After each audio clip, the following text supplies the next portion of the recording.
गांव की स्त्रियों ने जब भगवान श्री राघवेंद्र के सौंदर्य को देखा तो अपने अपने घरों से निकल करके, उन बेचारियों का घर इतना बड़ा बड़ा तो है नहीं कि उसके झरोखे में बैठ करके वो देखे, और श्री राम तो निर्णय कर चुके हैं कि अब तो गांव में जाएंगे ही नहीं, वो तो वन में जा रहे हैं।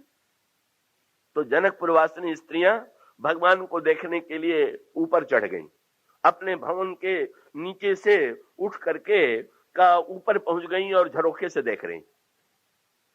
और ये जो गांव की स्त्रियां थी प्रभु को देखने के लिए अपने घरों से उतर करके नीचे आ गई। ऊपर उठने पर भगवान देखने को मिलेंगे कि नीचे उतरने पर देखने को मिलेंगे? का विचित्र बात यह थी कि जिन्होंने ऊपर से देखा उन्होंने भी बड़ा अद्भुत रूप पाया, और उनका जो परस्पर वार्तालाप है उसमें पढ़िए तो अलग अलग भगवान के संदर्भ में उनके क्या विचार हैं, क्या भावनाएं हैं, ये प्रकट होती है। वो स्वामी जी कहते जुवती भवन झरोखन लागी और निरखई राम रूप अनुरागी, कहीं परस्पर बचन सप्रीति, सखी इन कोटि काम छब जीती, सुर नर असुर नाग मुनि माही, शोभा अस कहु सुनियत नाही, विष्णुचारी भुज विद मुखचारी, विकट बेस मुख पंच पुरारी, अपर देव अस को न आही, यह छवि सखी पट तरिये जाही, बै किशोर सुषमा सदन, श्याम गौर सुख धाम, अंग अंग पर बारी, कोटि कोट शतकाम।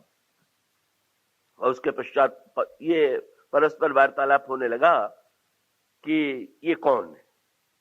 इसका अभिप्राय है बुद्धिमान ये युवतियां अपने भवन के झरोखों से भगवान श्री राघवेंद्र को देख करके, लक्ष्मण को देख करके ये प्रश्नोत्तर करने लगे कि ये कौन है, और लगा कि ये बड़ी बुद्धिमान है। इसमें से एक ने जाने कहां से ढूंढ करके परिचय निकाल दिया।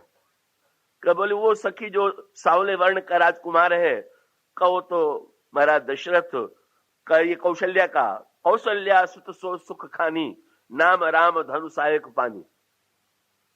और सुन सखी तासु सुमित्रा माता, वो जो गौर वर्ण का राजकुमार है उसकी माता सुमित्रा है। और फिर समाचार दिया, विप्र काज करी बंधु दो, मग मुनि बधु उधारी, आए देखन चाप मख, सुनि हर्षी सब नारी। और उसके बाद फिर जो भावनाएं अलग अलग रूपों में प्रकट हुई, का एक सखी ने भगवान की सुंदरता को देख करके कहा तो ये प्रस्ताव किया कि ये तो इतने सुकुमार हैं, भगवान की सुकुमारता पर उसकी दृष्टि जाती है, और उसको लगता है कि ये जनक नंदिनी के लिए सर्वोत्कृष्ट अगर कोई वर हो सकता है तो यही हो सकते हैं।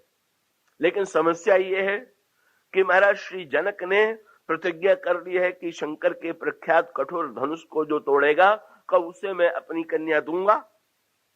तो अब समस्या ये है कि जानकी जी के लिए सबसे उपयुक्त वर तो यही है, पर प्रतिज्ञा उल्टी है, तो इसमें समाधान कैसे निकाला? तो उन लोगों ने अपने उस सखी ने अपनी भावना से एक समाधान दे दिया। उस सखी ने कहा कि एक ही उपाय है। क्या? तो हम लोगों ने ही थोड़ी देखा है इनको, महाराज जनक ने भी तो देखा होगा। तो क्या जनक को क्या करना चाहिए? अब ये सखियां उपदेश दे रही, जनक को बता रही कि क्या करना चाहिए। क्या करना चाहिए? कि जो सखी इनहि देखी नर नाहू, पन परिहरि हठि करई विबाहू। महाराज जनक को चाहिए कि ये प्रतिज्ञा का चक्कर छोड़ें, इतने सुकुमार राम को देख करके प्रतिज्ञा छोड़ दें। किसी ने पूछा कि प्रतिज्ञा छोड़ दें, ऐसा क्यों कह रहे हो? तो सखियों ने ये किया था कि जिस समय ये पुरानी परंपरा थी, रामायण में भी आया, निरखई छवि जननी तृण तोरी। जब माताएं भगवान राम की सुंदरता देखती थीं तो का कोई न कोई तिनका लेकर के तोड़ देती थी, तब श्री राम की सुंदरता देखती थी। तिनका तोड़ देने के पीछे भाव क्या था? डर लगता है। ये नजर लगने की बात जो है बड़ी प्रसिद्ध है, देवियों में विशेष रूप से प्रचलित है। स्त्रियां बहुत डरती हैं कि हमारे बच्चे को नजर न लग जाए।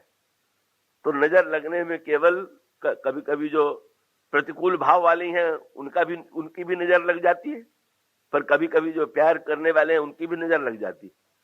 तो माताओं को डर लगता है कि कहीं हमारी नजर न लग जाए, इसलिए पहले तिनके पर नजर लगा देती हैं कि यही टूट गया, जो कुछ नेत्र का अनिष्ट फल था वो तिनके में समाप्त हो गया, अब सुंदरता देखने में कोई हानि नहीं। बल्कि मीठी बात तो वो स्वामी जी ने गीतावली रामायण में कहा कि एक बार भगवान श्री राम आंगन में खेल रहे थे, अचानक उन्होंने मणि के खम्भे में अपना जो मुख देखा तो रूप रास नृप अजिर बिहारी, नाचे ही निज प्रतिबिंब निहारी। भगवान अपनी सुंदरता को देख करके स्वयं नाचने लगे। तो और स्त्रियां तो नाच देखने में कि वाह क्या सुंदर नाच रहे हैं, पर सुमित्रा अम्बा दौड़ी और उन्होंने जाकर के श्री राम की आंखों को बंद कर दिया। लोगों ने पूछा ये क्या कर रही हो? सुमित्रा अम्बा ने कहा कहीं इनको इन्हीं की नजर न लग जाए, इसलिए मैं आंख मूंद दे रही हूं। जननी जी डरत रस भंग जी बिचारी, मां डर रही है कि कहीं अपनी सुंदरता देख करके श्री राम इतने मुग्ध हो रहे हैं, कहीं इनको नजर न लग जाए। तो सखी बड़ी भावुक, जनकपुर के सखी भावुक, उसने कहा कि इतने सुंदर राजकुमार हैं, इनको देख करके कुछ न कुछ निछावर करना चाहिए, कुछ न कुछ तोड़ना चाहिए। तो महाराज अपना सत्य ही निछावर कर दें, का उसी को तोड़ करके प्रतिज्ञा का तिनका तोड़ के फेंक दें। लेकिन इनको देख करके अगर उन्होंने इन सुंदरता को देख करके भी अगर प्रतिज्ञा तोड़ने की बात उनके मन में नहीं है, धनुष तोड़ने की बात ठीक नहीं है, प्रतिज्ञा तोड़ना ठीक। और ये धनुष तोड़े, इसके स्थान पर जनक जो है प्रतिज्ञा तोड़ दी। और तर्क श्री राम की कोमलता का गोस्वामी जी ने जानकी मंगल नाम के ग्रंथ में लिखा कि सखी किसी ने कहा कि क्या ये उचित होगा क्या? अगर जनक जी ये कार्य करेंगे तो लोग क्या इसकी आलोचना नहीं करेंगे? तो सखी कहती है कि ये तो अगर नहीं करेंगे तो बुद्धिहीन राजा, ये नई परिभाषा उसने उलट दिया। अगर प्रतिज्ञा छोड़ दे तो बुद्धिमान और नहीं तो बुद्धिहीन। क्यों बुद्धिहीन क्यों? तो सखी ने दृष्टांत दिया कि किसी ने निर्णय किया, उसने सुन लिया कि सुमेरु पर्वत पर सोने का पर्वत, उसने निर्णय किया कि कल हम सुमेरु पर्वत की यात्रा करेंगे। और जब वो सुमेरु पर्वत की यात्रा करने के लिए निकला तो उसी समय कोई महापुरुष, कोई संत हाथ में पारस पत्थर लेकर के आए और ये कहने लगे कि ये पारस पत्थर है जो लोहे को सोना बना देता है। सखी ने कहा कि पारस मिल जाने के बाद भी जो सुमेरु पर्वत की यात्रा करे उससे बढ़ के मूर्ख कौन होगा? पारस जो घर मिले सुमेरु को जाइए।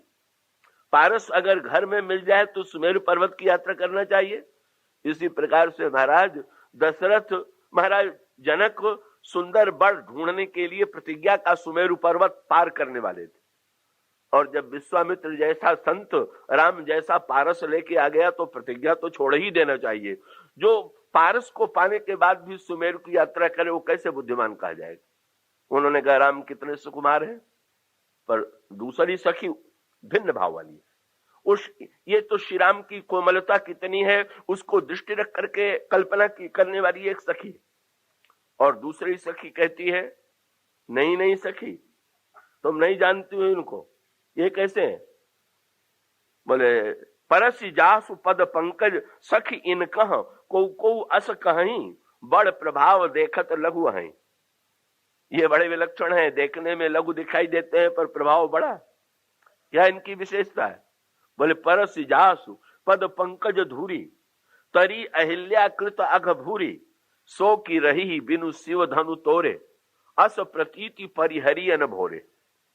कि जिनके चरण की धूल के स्पर्श से अहिल्या तर गई, क्या वो धनुष नहीं तोड़ेंगे? विश्वास करो धनुष अवश्य तोड़ेंगे।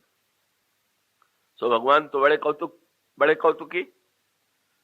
भगवान ने पुष्प वाटिका में अपना जो रूप दिखाया उसमें क्या किया? फूल तोड़ने के बाद भगवान दोना लेकर के निकले तो भाल तिलक श्रम बिंदु सुहाए। फूल तोड़ा तो पसीना आ गया, और धनुष तोड़ा तो पसीने का सवाल ही नहीं है। बिल्कुल लेत चढ़ावत खैचत गाड़े काउन लखा देख सब खाड़े। पूछ दिया गया महाराज आपने का पुष्प वाटिका में पसीना क्यों आ गया और धनुष तोड़ने में आपको श्रम क्यों नहीं हुआ? भगवान राम ने कहा दो सखियों का अलग अलग भाव था। एक की भावना थी कि बड़े सुकुमार है, तो मैंने उस भावना को स्वीकार कर लिया कि तुम मानती हो सुकुमार है तो इतने सुकुमार है कि फूल तोड़ने में भी पसीना आता है। पर दूसरी सखी ने कहा कि इनका ऐश्वर्य तो अनंत है, ये तो धनुष तोड़ने में समर्थ है। तो दूसरी हम तो जो जैसा ये भक्त कहते हैं वैसे बन जाते हैं। कोई कहे कोमल बन जाइए तो हम कोमल बन जाएंगे, कोई कहे आप कठोर बन जाइए तो कठोर बन जाएंगे। कहो जो व्यक्ति जैसा भाव करके कहे। हमारे बिल्लू मंगल जी दक्षिण के बड़े प्रसिद्ध भक्त हुए हैं। का वो भगवान श्री राम के मंदिर में गए और जब भगवान के मंदिर में धनुष बाण लिए हुए उनको देखा तो नमन किया, पर बिल्लू मंगल ने भगवान से कहा कि महाराज आप बड़े सुंदर लग रहे हैं, पर मुझे तो एक ही कमी लग रही है, कहीं धनुष बाण न हो करके बंशी होता तो कितना अच्छा होता। और अगले क्षण जब उन्होंने दृष्टि उठा करके देखा तो धनुष बाण नहीं था, हाथ में बंशी थी। और गोस्वामी जी के विषय में तो आप लोगों ने सुना ही होगा। वृंदावन में गए, भगवान के हाथों में मुरली देखी तो उन्होंने प्रस्ताव किया, कहां कहो छवि आज की, भले बने हो नाथ, तुलसी मस्तक नवत है, धनुष बाण लो हाथ। महाराज अगर बंशी हटा के धनुष बाण ले लीजिए, वे बंशीधर है कि धनुष बाणधर है? वो स्वर संधान करते हैं कि सर संधान करते हैं? अगर बंशी धारण करेंगे तो स्वर संधान करेंगे, अगर धनुष बाण धारण करेंगे तो सर संधान करेंगे। वे तो कहते हैं भाई भक्त लोग चाहे स्वर संधान करा लें चाहे सर संधान करा लें, कहिए तो भक्त की भावना पर निर्भर है कि वो हमें किस रूप में पाना चाहता है, किस नाम से चाहता है, किस रूप से चाहता है, कौन सा गुण चाहता है। भगवान तो वस्तुतः समस्त विरोधी धर्मों के आश्रय हैं। भगवान का एक दिव्य रूप यहाँ पर प्रकट हुआ। अब ये दृश्य तो युवतियों की दृष्टि है, उन्होंने जिस दृष्टि से भगवान राम को देखा पर वर्णन किया उसका वर्णन है। पर गोस्वामी जी कहते हैं कि जनकपुर में बालक भी तो थे। अब बालक का अभिप्राय है युवती वो हैं जो प्रौढ़ हैं, जो बड़ी बुद्धिमती हैं, जिनकी बुद्धि जो है बड़ी परिपक्व है। और बालक जो है का बालक तो अभी अपरिपक्व बुद्धि वाले हैं। पर जनकपुर में बालक भी तो हैं, का बालक भी दौड़े हुए चले आए। परिपक्व मति वाले को भगवान मिलेंगे कि बालकों को मिलेंगे? गोस्वामी जी ने तुरंत कहा का बालकों ने बड़ा अच्छा अवसर पाया। और अच्छा अवसर पाया क्या? का उन्होंने का भगवान श्री राम ये गुरु जी से कह करके आए थे कि लक्ष्मण जी को नगर दिखला करके मैं ले आऊंगा, नगर दिखाई तुरंत ले आऊं। तो बच्चों ने भगवान राम से कहा कि इनको तो आप नगर दिखला रहे हैं, पर आपको दिखलाने वाला भी तो कोई चाहिए, इसलिए आप इनको दिखाइए, हम आपको दिखावेंगे। और इसके पीछे मीठी भावना क्या है कि भगवान ने ये कहा विश्वामित्र जी से कि मैं माया नगर को अपनी दृष्टि से जीव को दिखाऊंगा, लक्ष्मण को दिखाऊंगा, इसलिए मुझे दिखाने के लिए जाने दीजिए। तो नन्हे बच्चों ने बहुत बढ़िया प्रस्ताव किया, महाराज फिर आंखें बदल ली जाए, जीव जो है आपकी आंखें ले ले और आप जीव की आंखें ले लीजिए, आप हमारी आंखों से तो देखिए। और इसका अभिप्राय है अगर कहीं अपनी आंखों से ही आप समस्याओं को देखेंगे तो आपको समस्या ही नहीं लगेगी। सचमुच अगर भगवान अपनी घड़ी से हम लोगों के समय के मापदंड को नापने लगे और उस मूल्य से हम लोगों के संकट की समस्या का समाधान ढूंढे तो कोई महत्व ही नहीं। जहां पर घड़ी इतनी विलक्षण हो कि अरबों युग बीत जाने के बाद भी जहां एक पल नहीं होता, हम लोग तो एक घंटे में एक दिन में परेशान हो जाते हैं संकट पड़ने पर, और भगवान अभी कहें कि अभी तो एक पल भी नहीं हुआ मेरी घड़ी में, अभी कौन सा संकट है? तो फिर भगवान के मन में करुणा कैसे उपजेगी? इसलिए भक्त कहता है कि महाराज अब कृपा करके अपनी घड़ी हमें दे दीजिए, हम लोगों की घड़ी जरा थोड़ी देर के लिए आप बांध लीजिए, अपनी दृष्टि जो है हमें दे दीजिए और आपकी दृष्टि जरा आप हमारी दृष्टि लेकर के जरा जीव की समस्या को जीव की आंखों से तो देखिए। और बच्चों ने भगवान राम को राम दिखावे अनुजय रचना तो है, लेकिन बच्चे जब नगर दिखाते हैं तो बड़ा लाभ मिल गया। क्या बोले? सब शिशु ये ही मिस प्रेम बस परस मनोहर गात। अब वो बात करने में तो एक बहुत बढ़िया उपाय मिला। जब कुछ कहना होता है तो भगवान राम का जो खींचना चाहता है भगवान का हाथ पकड़ लेता। ये पकड़ लेने की सुविधा आ गई। ईश्वर जो है बालकों के पकड़ में आ रहा है और वो फिर सारा नगर दिखाया उन्होंने। और दिखाने के पश्चात गोस्वामी जी ने कहा बालक तो बालक है।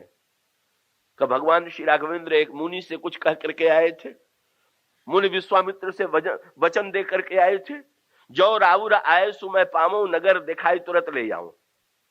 नगर दिखला करके मैं तुरंत ले आऊंगा। पर तुरंत लेके आ पाए कि नहीं आ पाए? बिल्कुल नहीं आ पाए। जब लौटे तो बहुत विलंब से लौटे। विश्वामित्र को हंसी आ गई, वचन तो दिया था कि बहुत जल्दी लौटेंगे, ये विलंब कैसे हो गए?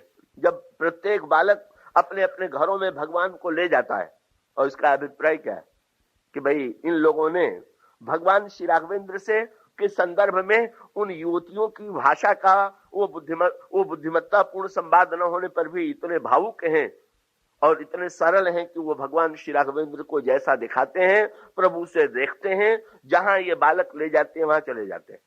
और इसीलिए जब लौटे तो अब जब तक बालक बुलाते रहे तब तक बालकों के घर में जाते रहे, पर लौटने लगे तो भगवान राम के पैर कुछ कुछ कांप रहे थे। लक्ष्मण जी ने पूछा, महाराज आपके पैर क्यों कांप रहे? बोले वो गुरु जी से कह करके आए थे कि जल्दी लौटने वाले हैं। गोस्वामी जी ने याद दिलाया, जासु त्रास डर कह डर होई, भजन प्रभाव दिखावत सोई। जिसके डर के मारे डर भी डरता है, उन भगवान राम ने अपने दो रूप दिखाए। एक तो काल को भयभीत करने वाला ईश्वर, और दूसरी ओर अत्यंत डरने वाला ईश्वर। अभय भी वही है, सभय भी वही है, और दोनों चित्र उसके जनकपुर में दिखाई दे रहे हैं, एक रूप तो ही है। फिर गोस्वामी जी ने दूसरा पक्ष रखा कि भाई ईश्वर के संबंध में जो सुविधा है क्या है, का बुद्धिमान बन करके ज्ञान के माध्यम से, का एक शब्द ये भी कहा जाता है कि भगवान को यदि जानना हो तो ज्ञान का आश्रय ले। ज्ञान गम्य जय रघुराई, यह जो श्लोक वंदना में पढ़ा जाता है, वेदांत वेद्यम विभुम, भगवान वेदांत के द्वारा जाने जाते हैं। पर वेदांत के द्वारा, ज्ञान के द्वारा क्या पूरी तरह से उनको कोई जान सकता है? क्या सचमुच वेदांत उनकी सीमा बता देगा क्या? ज्ञान उनकी सीमा बता देगा क्या? वहां भी उसका तात्पर्य यही है कि बस वो जानना भी जो है का उस संदर्भ में ही है कि जिस संदर्भ में व्यक्ति की बुद्धि को अपने संतोष के लिए जितना जानना अपेक्षित है उतना जान लेना। और दूसरा संदर्भ उलट दिया गोस्वामी जी ने। अब जब भगवान श्री राघवेंद्र, श्री सीता जी और लक्ष्मण वन पथ में जा रहे हैं तो गांव की स्त्रियां का वो अपने अपने घरों से का उतर करके, निकल करके वहां आती हैं जहां पर वन के मार्ग में भगवान राम, लक्ष्मण और सीता जा रहे हैं। और उसके पश्चात गोस्वामी जी ने कहा इनको थोड़ी सुविधा भी मिल गई। और सुविधा क्या मिल गई? सीए समीप ये जितनी स्त्रियां थी सीधे सीता जी के पास पहुंच गई। किसी ने कहा भगवान का दर्शन, ये मुनि लोग दूर ही से भगवान का दर्शन करते हैं। चितवा ही मुनिगण चकोर ठाड़े निज ठौर ठौर, ये गांव की स्त्रियां पास में पहुंच गई। पास पे पहुंच गई, कोई पूछ दे तो इन्होंने तुरंत कह दिया कि ये दूर बैठना चाहिए, ये तो सभ्य लोगों को ज्ञात। बिलगन मानव जानी गंवारी, गंवार को कुछ सुविधा भी तो देनी पड़ती है। कोई का व्यक्ति पढ़ा लिखा बहुत हो, नियम को जानने वाला हो, नियम भंग करे तो लोग आलोचना करेंगे।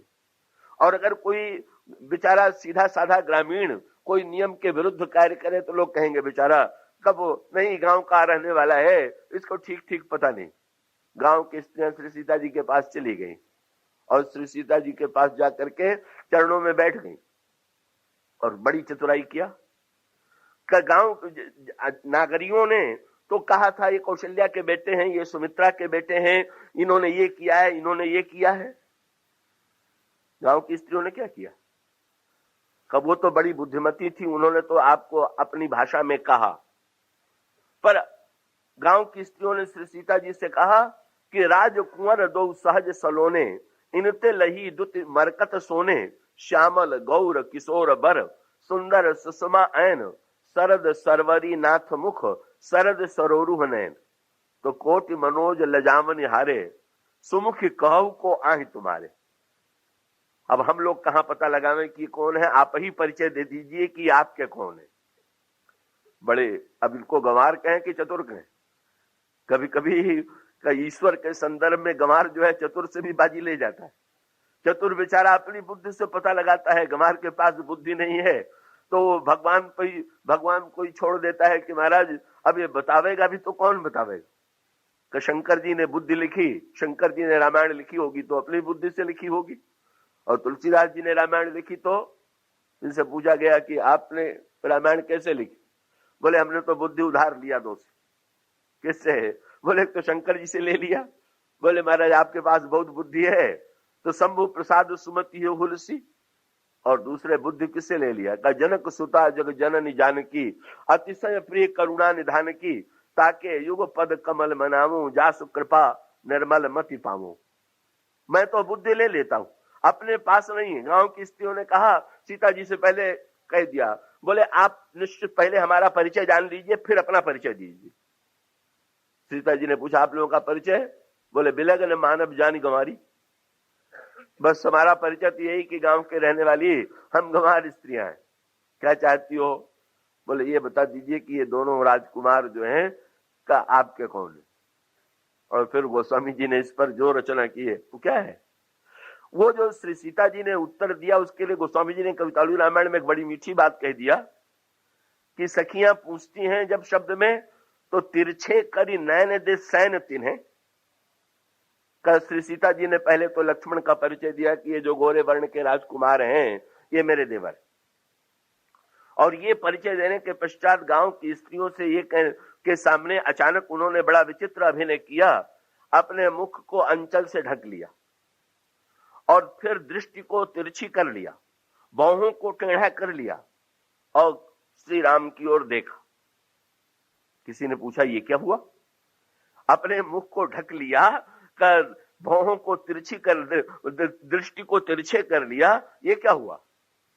गोस्वामी जी शब्द कितना सुंदर देते हैं। श्री सीता जी से कहती हैं कि गांव की स्त्रियां कहती हैं कि परिचय दीजिए। श्री सीता जी बोली क्यों नहीं?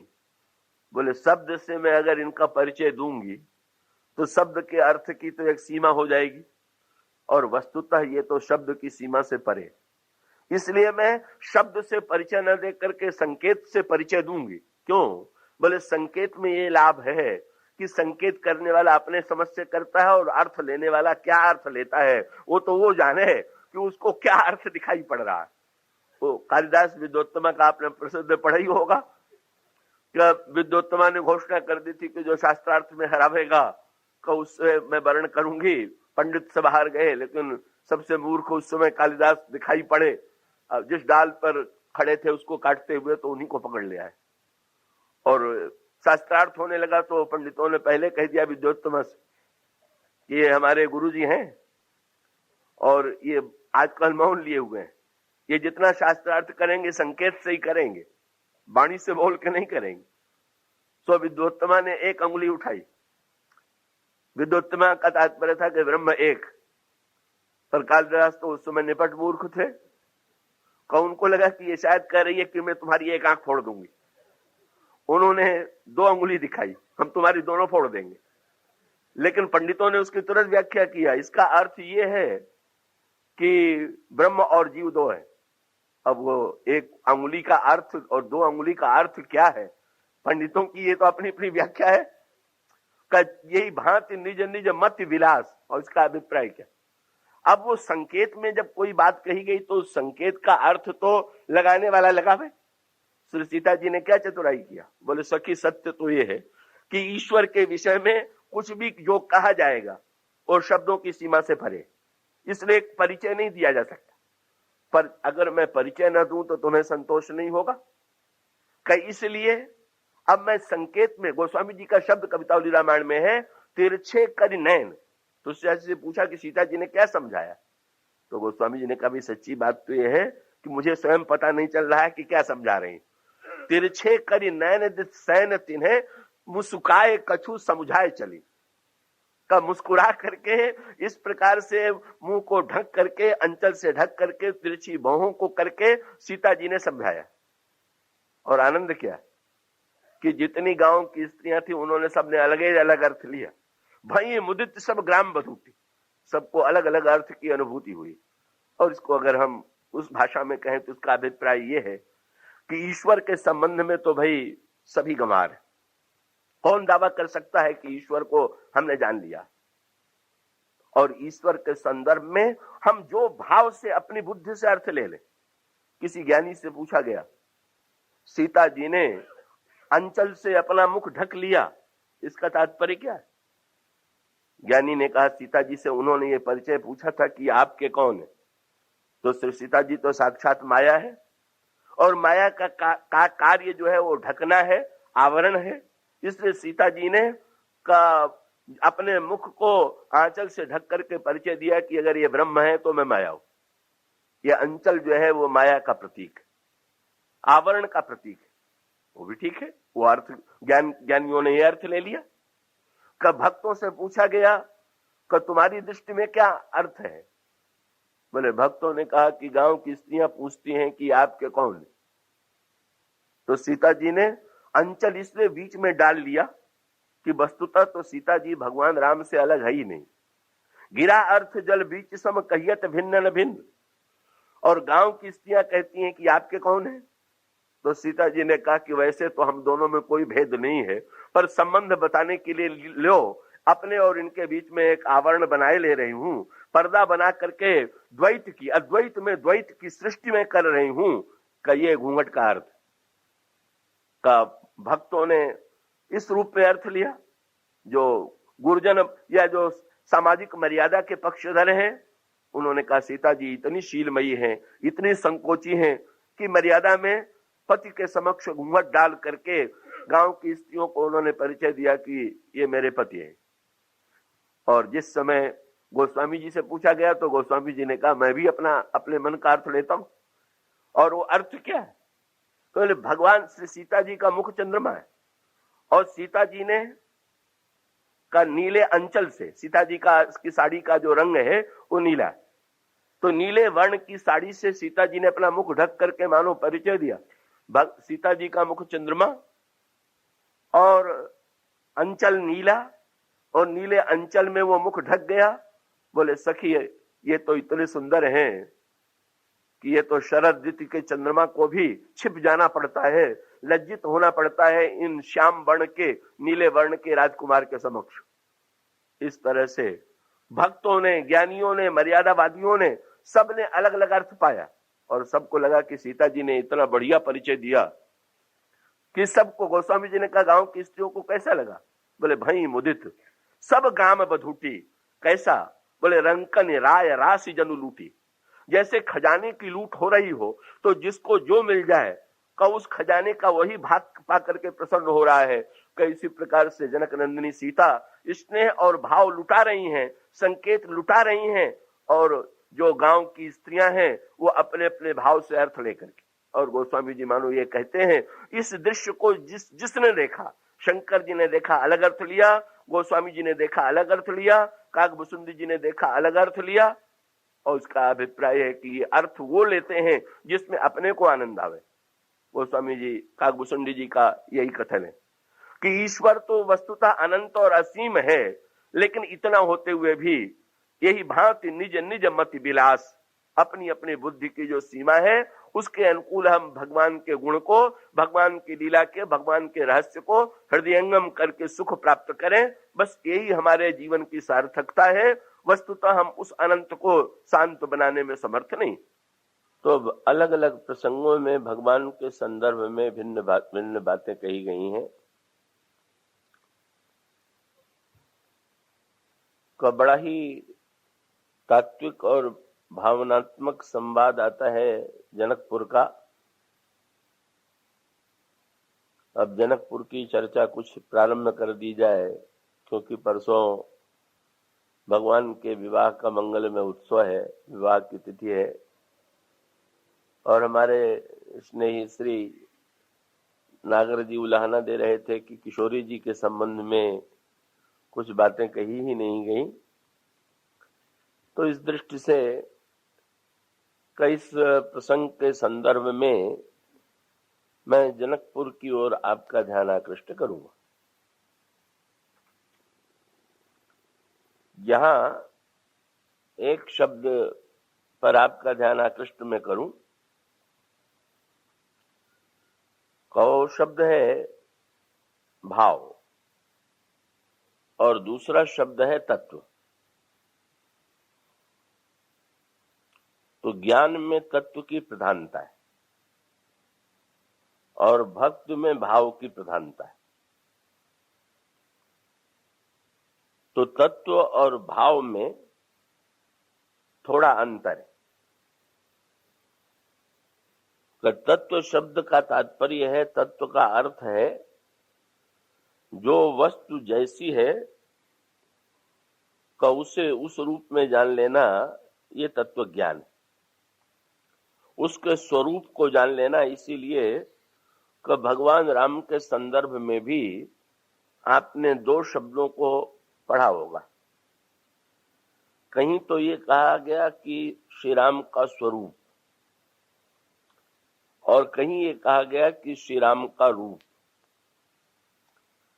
तो ये जो स्वरूप और रूप दो शब्द कहे गए हैं,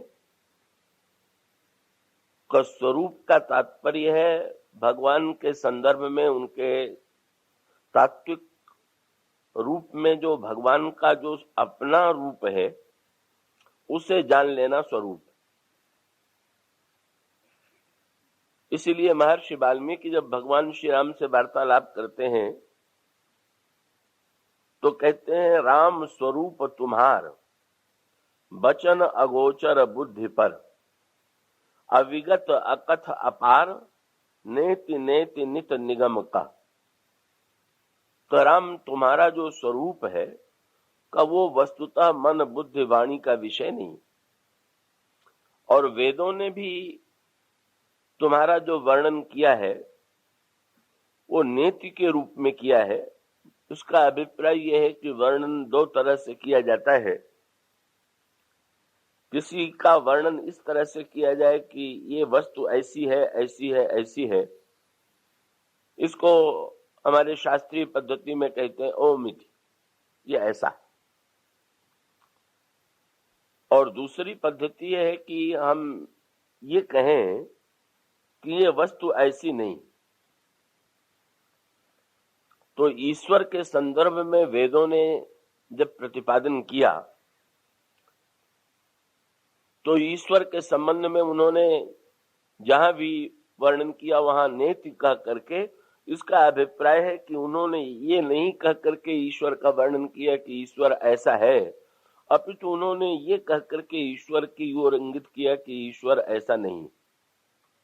इसका अभिप्राय है कि वे समस्त निषेध के बाद जो यदि निषेध से कुछ बचा हुआ है तो वही अवशिष्ट तत्व जो है ब्रह्म तत्व है, ऐसे तत्व ज्ञान की परंपरा। तो स्वरूप का अभिप्राय यह है भगवान का जो अपना रूप, स्व शब्द उसमें जुड़ा हुआ है।